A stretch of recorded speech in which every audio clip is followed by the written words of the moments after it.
Fala aí, torcedor, trazendo mais um vídeo aqui no nosso canal. E mais um vídeo aí pra gente falar da vitória do Fluminense sobre o Botafogo no Clássico Carioca, 2-0, gols do Cano e do Lima. E o Tricolor subindo aí na tabela do Campeonato Brasileiro, vitória importantíssima aí do Tricolor. Na tabela, o Fluminense nesse momento está na 8ª colocação. Após o debate eu vou trazer a classificação aí completa. Vamos reagir aí a Renata Fã, ao Cicinho, Edu Dracena, Ronaldo Giovanelli. Mas antes quero convidar você que ainda não é inscrito no nosso canal, se inscreva, ativa o sininho das notificações para você não perder nada. Tudo do Fluminense, tudo do Tricolor você encontra aqui no nosso canal. Vamos aí para o debate e logo depois eu trago a classificação e os próximos jogos do Fluminense. Hein, gente, num clássico e muito bem. Respeito Fluminense, tropa do Fluminense e Botafogo se enfrentaram no Maracanã em mais um capítulo do clássico vovô. O primeiro tempo começou equilibrado e foi o Botafogo quem chegou com mais perigo, quase abrindo o placar 2 vezes. Primeiro com um chute de Nilton que parou na trave, depois com o Vitinho, mas Fábio fez uma grande defesa. Logo em seguida, Cano colocou o Fluminense na frente. Após boa troca de passes entre René, Hércules e Lúcio Acosta, o argentino aproveitou a bobeada de Vitinho e cabeceou para o fundo do gol. O jogo esquentou, levando a uma confusão entre Santi Rodrigues e Acosta. E ainda na etapa inicial, o Glorioso desperdiçou uma boa chance de empatar. Com a vantagem, o Fluminense voltou melhor do intervalo. Logo aos 4 minutos, Kevin Serna obrigou Léo Link a fazer uma grande defesa. No fim, Lima, que havia acabado de entrar, recebeu de Martinelli dentro da área, cortou a defesa e ampliou para o Flu. 2-0.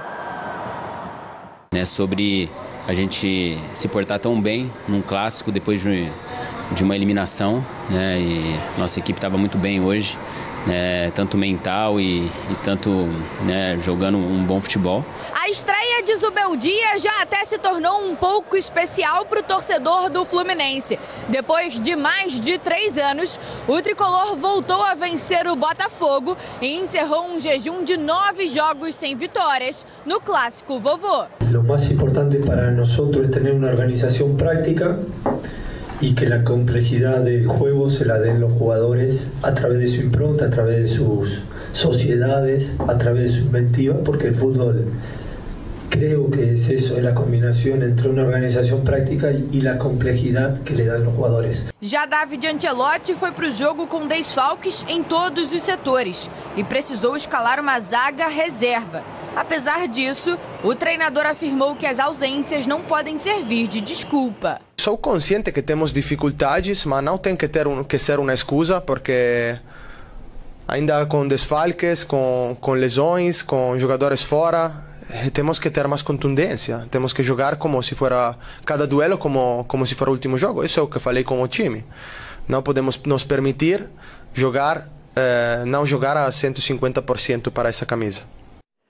Que clássico, hein? O Zubeldia mal chegou e já levou um 2-0 na conta, positivo. O David Ancelotti vem enfrentando problemas com o departamento médico, mas não dá para dizer que o Botafogo não criou e que não teve chances. Mostramos aí os melhores momentos.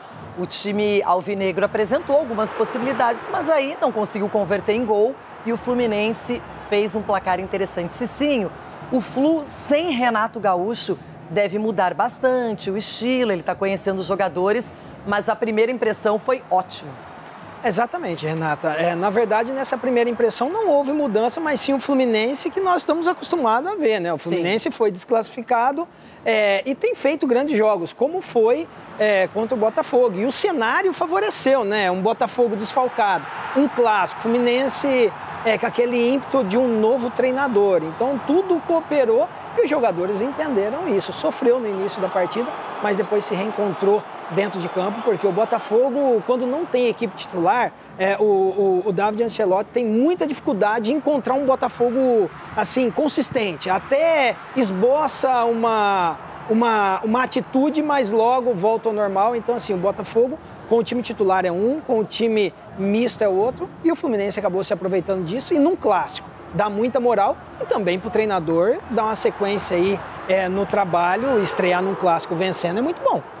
Edu, o Fluminense tem 2 jogos a menos contra o Mirassol fora de casa e diante do Ceará. E fora isso, ocupa uma 8ª colocação ali. Dá ainda para conquistar uma vaga na Libertadores? Você acha que esse Fluminense agora com o Zubeldia pode ter esse objetivo?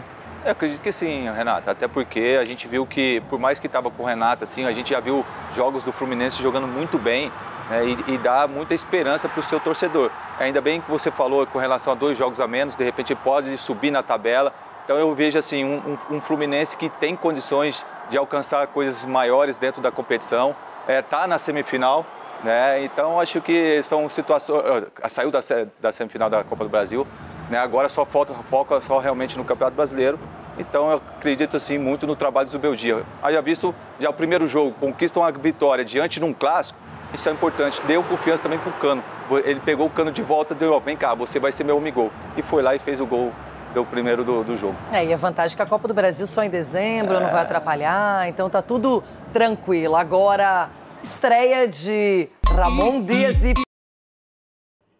Então tá aí, pessoal, foi o vídeo onde os comentaristas debateram aí a vitória do Fluminense 2-0 sobre o Botafogo no Clássico e o Tricolor subindo na tabela. Deixa eu trazer aqui a classificação do Campeonato Brasileiro. Tá aí na tela, Fluminense ali na 8ª colocação, com 34 pontos. São 10 vitórias, 4 empates e 9 derrotas. O time fez 28 gols, tomou 29, está com saldo de -1 e 49,3%. Próximo jogo do Fluminense. Fluminense vai jogar contra o Sport, quarta-feira, 7 horas da noite. Sport, quarta-feira, 7 horas da noite. Aí depois o Fluminense pega o Atlético Mineiro no sábado. Então joga na quarta e no sábado. Sábado no Maracanã, 6h30 da noite no sábado. Aí depois para a data FIFA, né? Aí para a data FIFA. Aí no caso vai jogar no sábado. Aí não tem jogo meio de semana, não tem jogo no outro final de semana. Aí no outro meio de semana volta a campo. No caso, no dia 16. Volta a campo no dia 16 para enfrentar o Juventude no Maracanã. Então, sequência do Fluminense. Sport fora. O Atlético Mineiro em casa. Juventude em casa. Aí depois na 29ª rodada, clássico com o Vasco. Ali tá marcado o São Januário, né? Será que vai ser em São Januário? Numa segunda-feira, clássico segunda-feira. Se é dia de jogo. Segunda-feira, Vasco e Fluminense no dia 20. Dia 20 de outubro. Aí depois Internacional em casa, num sábado, 9h30 da noite. 9h30 da noite, então, Internacional. Aí na 31ª rodada, Ceará fora, num domingo, 4 horas da tarde. Aí depois, numa quinta-feira no Maracanã, Mirassol em casa. Aí já rodada de número 32. Rodada de número 33, Cruzeiro fora, num domingo, 4 horas da tarde. E aí, já na 34ª, não tem os horários dos jogos ainda. Então, pelo menos aí até a 33ª rodada, pessoal. Até a 33ª rodada já tem os confrontos agendados. Começando agora por quarta-feira contra o Sport fora. Gostou do vídeo? Deixa o like, se inscreva no canal, ativa o sininho das notificações. Forte abraço a todos e até o nosso próximo vídeo aqui no nosso canal Galego 77.